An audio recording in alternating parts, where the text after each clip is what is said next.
la quittance. Mais ils ont bien précisé conseil constitutionnel. Je pense que article L 121 moo ko daal di wax nee na li nga xam ne que moo di il a bien précisé une quittance confirmée par une attestation signée par le directeur général de la caisse des dépôts et de consignation. Signature boobu nag Sonko amu ko. Mais la quittance a été signée par le directeur. du samay kàddu. Non si man Mamadou Badio Camara comprendre naa la li nga wax Badio Camara par une attestation signée par le directeur général de la caisse des dépôts et de consignation. Je suis d'accord avec toi. Même la quittance a été signée par le directeur de la caisse des dépôts et de consignation. La quittance a été signée. Ok. Donc am na signature donc. Mais la quittance c'est quoi? Mais presque les éléments factuels yu nekk ci quittance bi moom la ñuy reporté waat ci l'attestation. Peut-être mën na am ñaari forme yu bokkul. Mais ci attestation bi tur kan lañ fay def. C'est pas le gars qui a payé la caution mais ci quittance bi ban tur moo fa nekk. Turu candidat bi. Mais bien sûr. mu ngi koy préciser. Mais la même chose. xam nga attestation je comprends dina dok beneen format.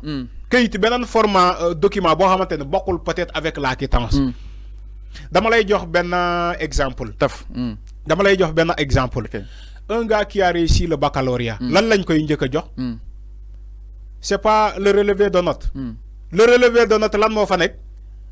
Au final du relevé de notes du bac, le relevé de notes du bac, c'est pas la moyenne que tu as eu pour avoir cet examen bobo. De l'autre mo fa nek ak ce tour ak ci kaw. Buñ la joxé attestation de réussite du bac, lan mo fay nek? Du sa tour moy ñëwaat. Hein? Ak la mention. Hein? Bo xamantene mom lañuy def fi ci le relevé du bac. C'est-à-dire que ñaari format yi ñoo bokk mais c'est les mêmes informations. Pourtant l'attestation le relevé du bac est mentionné office du bac. Donc koo xamante ne moom moo nekkoon le délégué donc du chef de bac le chef de jury moom moo ko signé. L'attestation le relevé du bac moom ngay joxe ak kii bi pour ñu mën a jox attestation. Donc c'est les mêmes éléments. Même tour nit ki. Imaginez nit nan lay amee attestation de bac sans réussir le bac dafa mën a nekk. Nit nan lay amee donc attestation du bac sans donc le relevé comment dire le relevé de note. Le relevé de note boo xamante ne yow kii ne na xam nga ñoom dañuy def amalgame. Man dama jàpp nit. Donc maanaam da ngaa bëgg ni exemple. képp ku am quittance képp ku am exemple képp kuy def examen. ñu jox la sa relevé de note de bac. da ngaa war a am sa diplôme. sa diplôme dafa war a génn. da nga sa diplôme dafa war a génn. ñi am ak ñu amul ñëpp dañuy jox relevé. Mais non attends j'ai précisé dama ne relevé de note boo xamante ne am la moyenne. Bu permettre nga am bac bobu dañ koy mentionner ci souf. Donc on a supposé que tu as le bac. Té bala à l'entame de mes propos dama né ko am bac. Mais relevé mom ñëpp koy am. Mota mané la relevé bi. Donc il reste le directeur de l'enseignement supérieur d'en délivrer le reste. Ba tay quittance non tamit lu am solo la enfin. Non parce que ñi liñ préciser ni conseil constitutionnel. Je suis d'accord. Ils ont alerté. Sauf que la faute n'est pas à Ousmane Sonko. La faute n'est pas à Ousmane Sonko. La faute, elle est administrative. Donc, le Conseil constitutionnel war nañu évaluer où se situe le problème. La faute n'est pas à Ousmane Sonko. La candidature de Ousmane Sonko.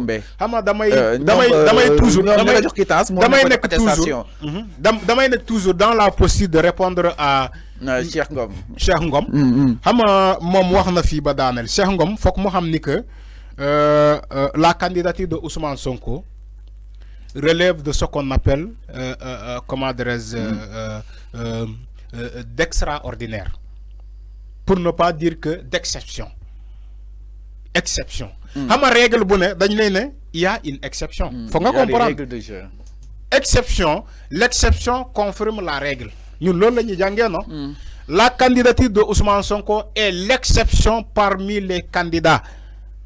Ousmane Sonko bagnul am fiche de parrainage. Il s'est organisé même pour me représenter ces 13 députés ñu ko parrainé au niveau du Conseil constitutionnel. Il s'est organisé autrement parce que la faute est administrative. Administrative moko refusé donc la délivrance donc de cette notification de parrainage. ñom ñoko ko bañal. La CDC Ousmane Sonko s'est arrangé pour avoir la quittance. Maintenant, l'attestation finale, ñom ñoko ko bañal. Donc les deux fautes là, c'est pas à hauteur de Ousmane Sonko. Faut que ñu analyser motam mané là, c'est une candidature extraordinaire. Goulet ñu gis ko au Sénégal. Candidature pour Ousmane Sonko, Goulet nous dit au Sénégal dans des élections présidentielles. Je rappelle même en 2019, Karim Wade et Khalifa Sall étant des détenus condamnés définitivement, ont bénéficié des fiches de parrainage. On bénéficié même de l'attestation du paiement de caution. C'est ça. Donc, le risque est à faire. Nous avons des fiches de parrainage, mais malgré cela, conseil constitutionnel de leen rejeté. moi Ousmane Sonko tey amu si benn te mi ngi dem. xama boo gisee ñoom conseil constitutionnel rejeté la faute n'est pas administrative. si ñoom la woon. ñoom ñoo xam ni que ils ont été condamnés définitivement. seen gàllu dama lay wax benn amalgame c'est-à-dire que débat bi dafa kawe. faut que ñu comprendre. Khalifa Sall ak Karim Wade boo gisee ñu rejeté leen malgré leur document complet. La faute n'était pas administrative. La faute était en elle-même ñom xam nañ que ñom waruñu nek candidat pour des raisons que tout le monde connaît.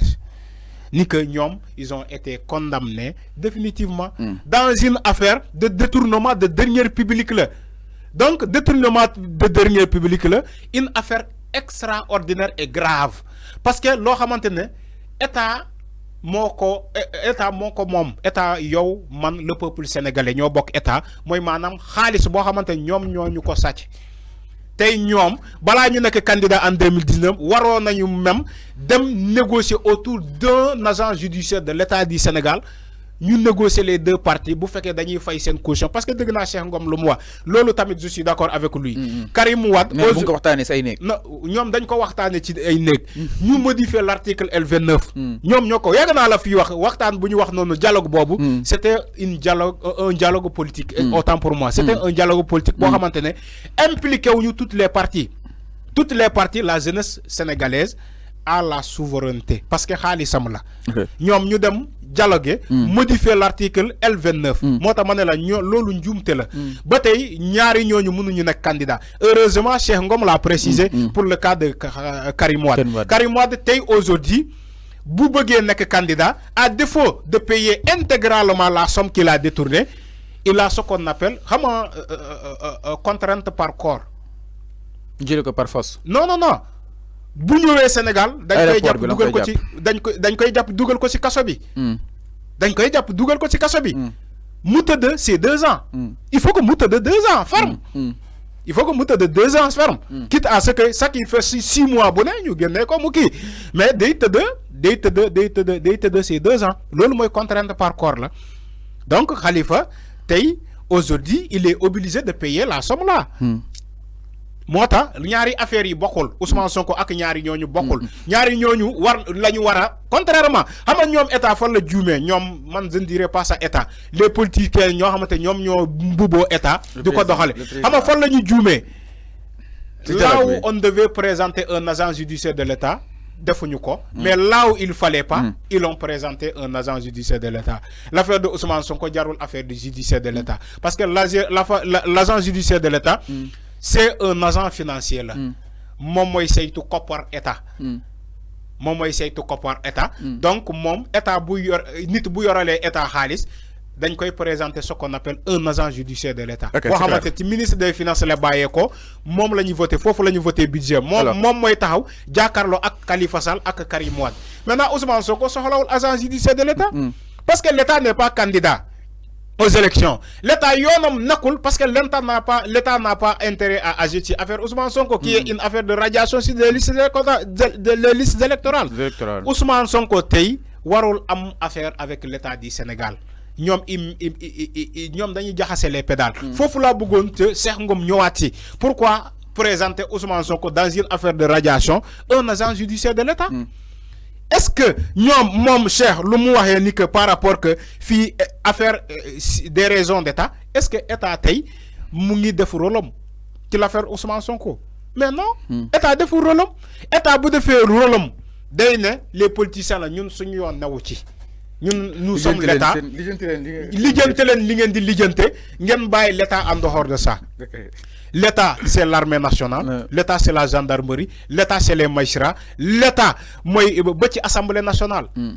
Les institutions yu gën a kawe. Donc le pouvoir exécutif ñoom ñoo incarné état comme dañ leen jox doole bu ne moo tax ñuy jëlee état boobu di ko dóoree Ousmane Sonko tey waruloon demee noonu. Tey état boobu moo war a fippu ñu ma cité sànq ñoo war a fippu ba ci justice sénégalais arrêter ce pouvoir politique là. Ne leen hey ça suffit trop c'est trop. Donc laissez l'état en dehors de ça. Vous êtes des politiciens dem leen ci la chaîne politique ngeen jëflante ko ak seen adversaire politique.